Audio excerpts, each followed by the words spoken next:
This is Precision, Perspectives on Children's Surgery from the Ann and Robert H. Lurie Children's Hospital of Chicago. I'm your host, Erin Spain. On this podcast, we introduce you to surgeons at one of the country's most renowned children's hospitals to find out how they're transforming pediatric medicine.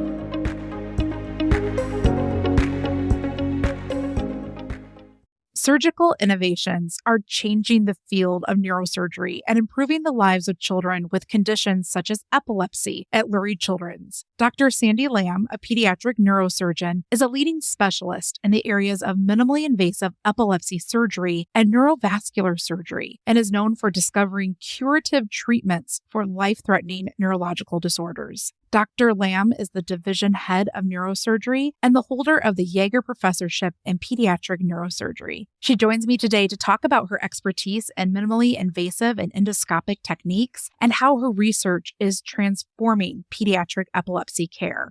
Welcome to the show, Dr. Lam. Thank you. It's a pleasure to be here. You are well known for your work in epilepsy surgery, but let's take a step back and talk about epilepsy. So describe it to me. What is it, and how has our understanding of this disorder changed since you started in this specialty? Epilepsy is a disorder characterized by seizures, and it means having more than one seizure and having a condition that is marked by recurrent seizures. We have come very far as a field in understanding how to treat seizures, and many medications have come on the market for treating seizures. So while the number of anti-seizure medications has grown, we also know that there are many instances of drug-resistant epilepsy. And we have good surgical treatments for drug-resistant epilepsy. When I first started training in neurosurgery, a lot of what we understood for surgical treatment of epilepsy was identifying where the seizures came from and then doing surgery to remove or target those areas that were causing the seizures. And we would have to identify if those areas causing seizures in the brain were able to be safely removed or resected. Over time, this thinking has changed and evolved, where we are able to not only remove or resect the areas of the brain that are causing seizures, but we're able to use neurostimulators and help modulate the signals in the brain. We're also able to have other tools such as lasers for MRI-guided laser interstitial thermal therapy so that we could have more minimally invasive targeting of areas of the brain that are causing seizures. And we're also able to use other surgical tools like neuronavigation, like GPS for the brain, that helps the surgeon in the operating room. We also have robotics that are able to help us target depth electrodes to deeper targets in the brain and record seizures from such depth electrodes so that we can more precisely understand the networks in the brain. We've evolved in a way where we are changing how we think about seizures and how the brain works in epilepsy. Lastly, brain surgery has changed in that the way that we do craniotomies or brain surgery is such that the opening of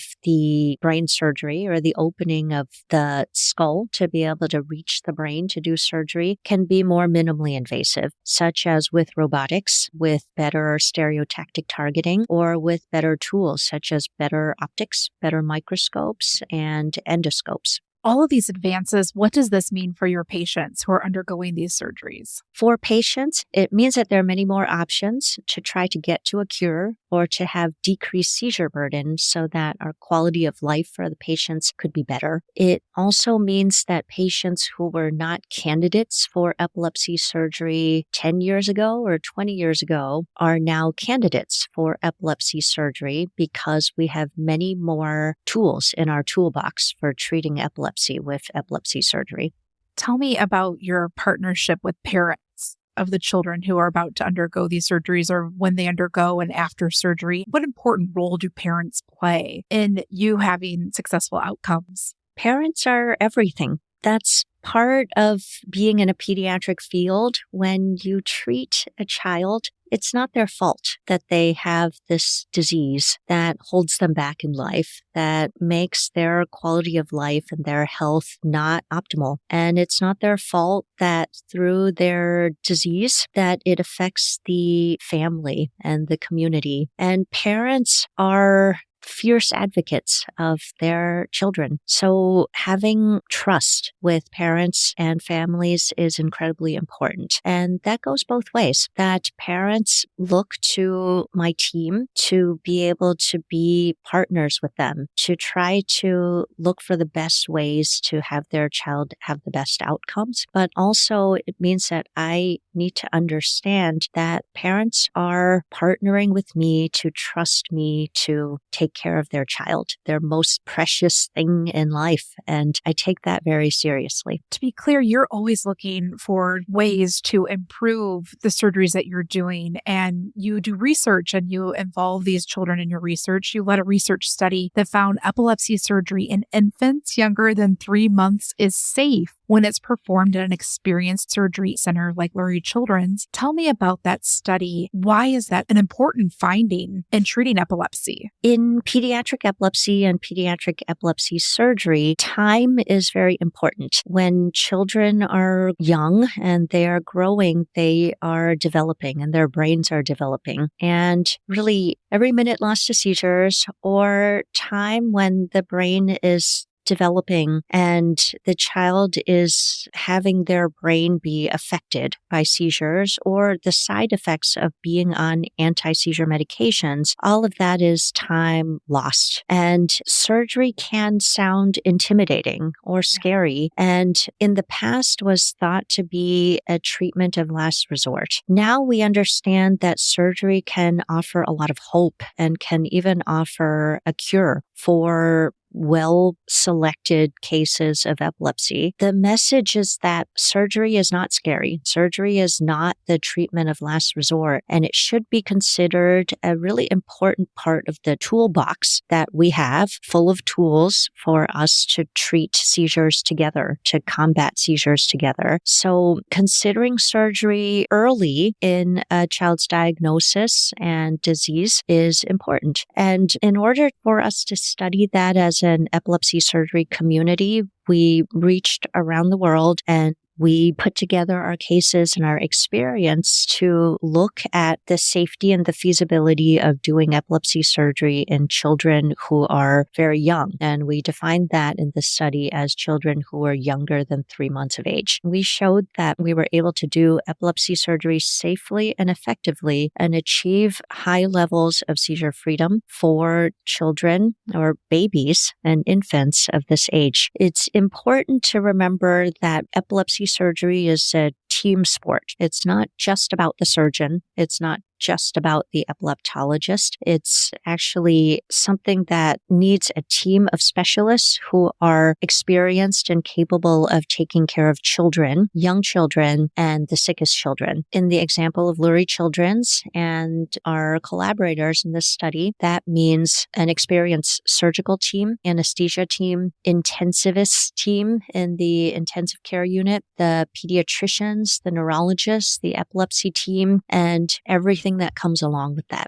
So not only have you shown that you can care for these babies, these infants with epilepsy, but you are also looking at treating other patients with seizure disorders who may not be able to have surgery anywhere else. In fact, you're one of the only pediatric neurosurgeons in the world offering a complex procedure called endoscopic hemispherotomy surgery. Explain this procedure to me and how you came to offer it. The hemispherotomy surgery or hemispherectomy, there are multiple terms for it, but hemispherotomy means operating on half of a brain and disconnecting half of a brain. And this is a specific type of epilepsy surgery that is applicable for when a child or a patient is having seizures from an entire hemisphere or one entire bad side of the brain. There are multiple conditions that could lead somebody to require a hemispherotomy surgery, including a perinatal stroke, having a stroke as a baby and having damage to an entire side of the brain, or other types of conditions like an autoimmune condition like Rasmussen's encephalitis, or other syndromes like Sturge-Weber, or other types of malformations that children are born with like cortical dysplasia or hemimegalencephaly. So there are many conditions that all lead to the indication for a specific type of surgery, and this would be the hemispherotomy surgery. So in planning to disconnect an entire bad side of the brain from the good side of the brain is really one of the biggest surgeries in terms of planning for a surgery. It means that we have to access a large portion of the brain and very deep structures in the brain. When I learned how to do this surgery at a high volume center where I trained at UCLA, we did this in a way where we would open the entire side of a head, which would allow us access into one side of the brain so that we could disconnect half the brain from the other.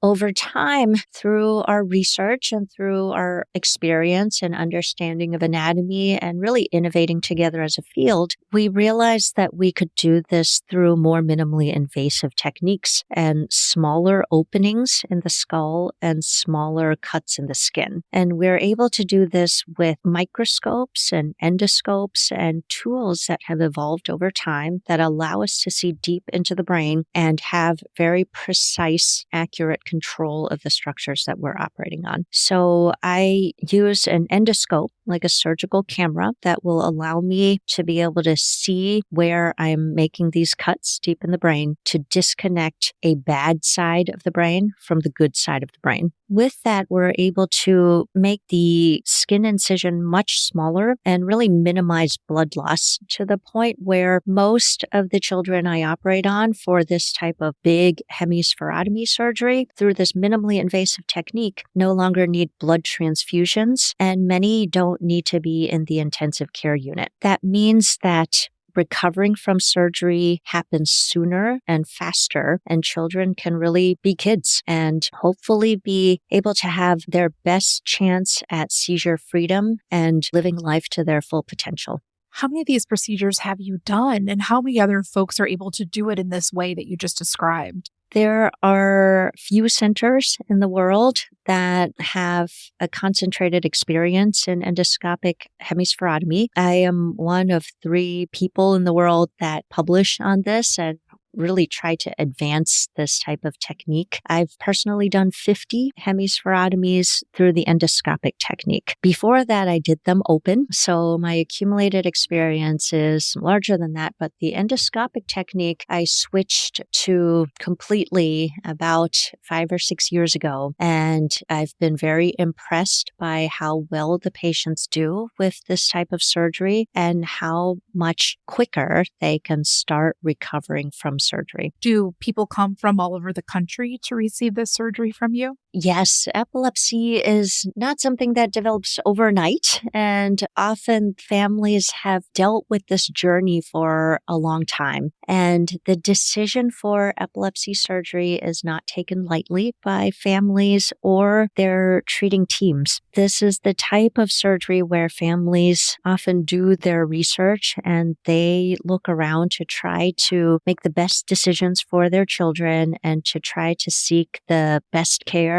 and the most experienced teams. So I am very lucky and very grateful that I get to meet families from around the country and around the world who are looking for this type of procedure. You have said that this surgery can be life-changing for your patients, but research shows that 2 out of 3 children with drug-resistant epilepsy never get the benefit of epilepsy surgery. Why is that, and how can that number be improved? There is a drastic underutilization of epilepsy surgery. And seeing epilepsy surgery be such a wonderful opportunity for children with drug-resistant epilepsy to have a cure or have fewer seizures, that epilepsy surgery can change lives, can help kids, can help families. And knowing that we have a good surgery, but we could help so many more kids who aren't coming through our doors and aren't getting the care that they could benefit from, that is something that should motivate all of us in pediatric healthcare to do better. For me, it doesn't matter that we have a good surgery that we can offer. It doesn't matter that I work with the best teams here at Lurie Children's. It means that we need to keep on doing this every single day to do the best that we can for our patients, but we also need to strive to do better and do more. And that means understanding how to reach families and patients who could benefit from our care. The reasons for why people don't get epilepsy surgery are probably multifactorial. We don't understand it completely at this point, but my research program over the past decade has pointed consistently to the fact that kids who could benefit from epilepsy surgery are not getting it or getting it in a very delayed fashion, meaning that they have spent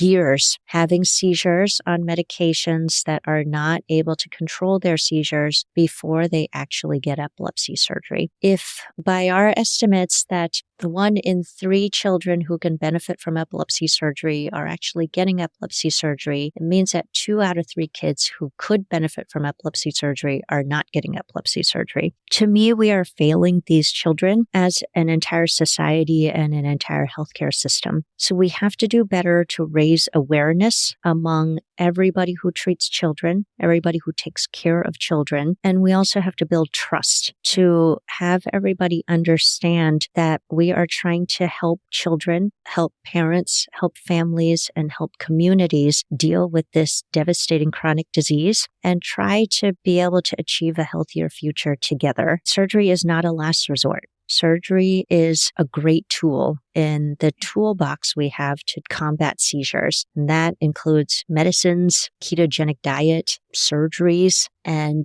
many more things that we know that we can do as a team. And we really need that chance to be able to work with families and patients so that we can achieve the best future together. We're not able to break down all of these barriers all at once, but we need to be cognizant that there are barriers, and there are barriers to care on multiple levels so that we can start doing better. Some barriers could be the way the healthcare system is set up. Some could be financial. Some could be because of insurance. Some could be social and cultural beliefs. And some are practice variations among different providers. And that's just to name a few examples. So it really is something that takes a village or more than a village, but it's something that is meaningful and we need to tackle this together. And you want to break down these barriers beyond the United States as well. You have a strong interest in global health, and you're actually working with the neurosurgeons in low and middle income countries to teach them some of your techniques. Tell me about that and what motivates you to share this expertise around the world.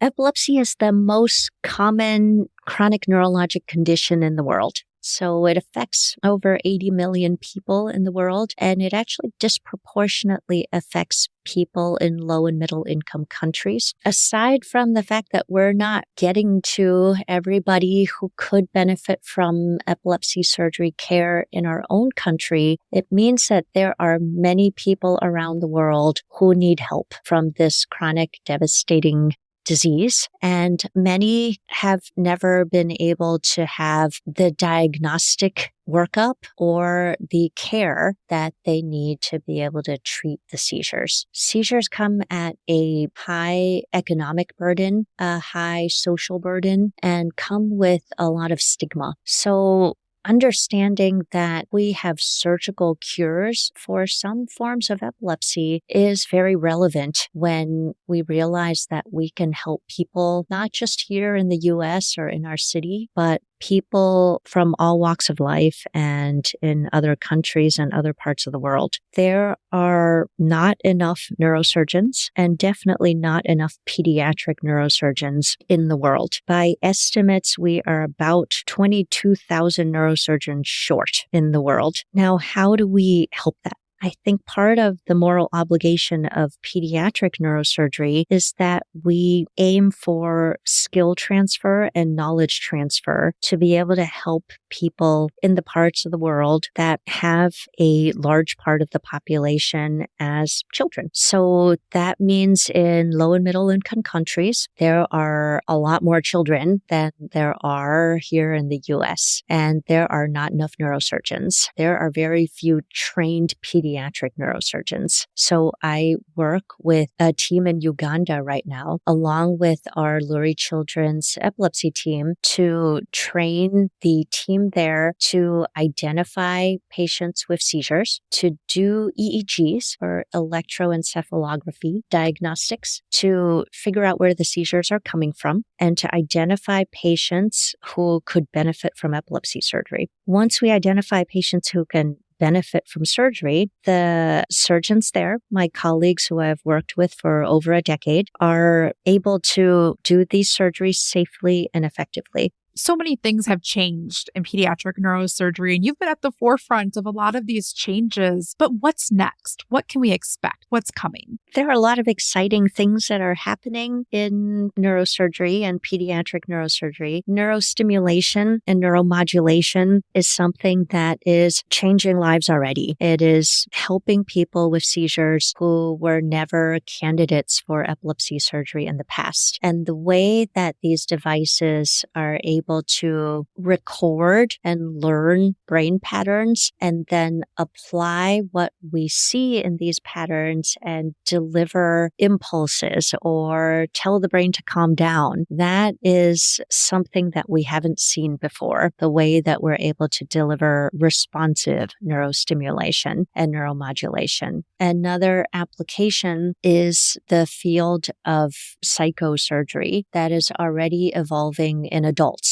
And not quite in children yet, but the more that we understand the way the brain works and networks, we're going to be able to apply neuromodulation in a way that can help people with debilitating illness. The other frontier is gene therapy, and we are excited to be part of an upcoming clinical trial to really switch the genetic code or to offer that promise of a cure for diseases that don't have any cures right now. For instance, with Dravet syndrome, a rare, devastating epilepsy, that disease will have an upcoming clinical trial that we are participating in where we will deliver gene therapy to the brain. And that holds the promise of a cure. So having the central nervous system and gene therapy be a platform to modify or cure diseases that affect the brain and don't previously have a cure, that is incredibly exciting. There are also interesting improvements in technology that will be very important for adults and children. For instance, the prospect of incisionless surgery with high intensity focused ultrasound, or HIFU, means that we are able to focus sound waves to hit each other at a very specific spot, almost like breaking up kidney stones, but now applying that to targeting a certain area of the brain to make a lesion so that we can treat diseases like essential tremor or other types of movement disorders and epilepsy, where the seizures are arising from the brain. So that is already being applied in adults. And the prospect of thinking about applying that in children is going to be revolutionary. Well, thank you so much, Dr. Sandi Lam, for coming on the show and talking about your work and all of the opportunities that there are for patients at Lurie Children's. We appreciate it. Thank you so much. For more information, including how to make a referral or an appointment, visit luriechildrens.org.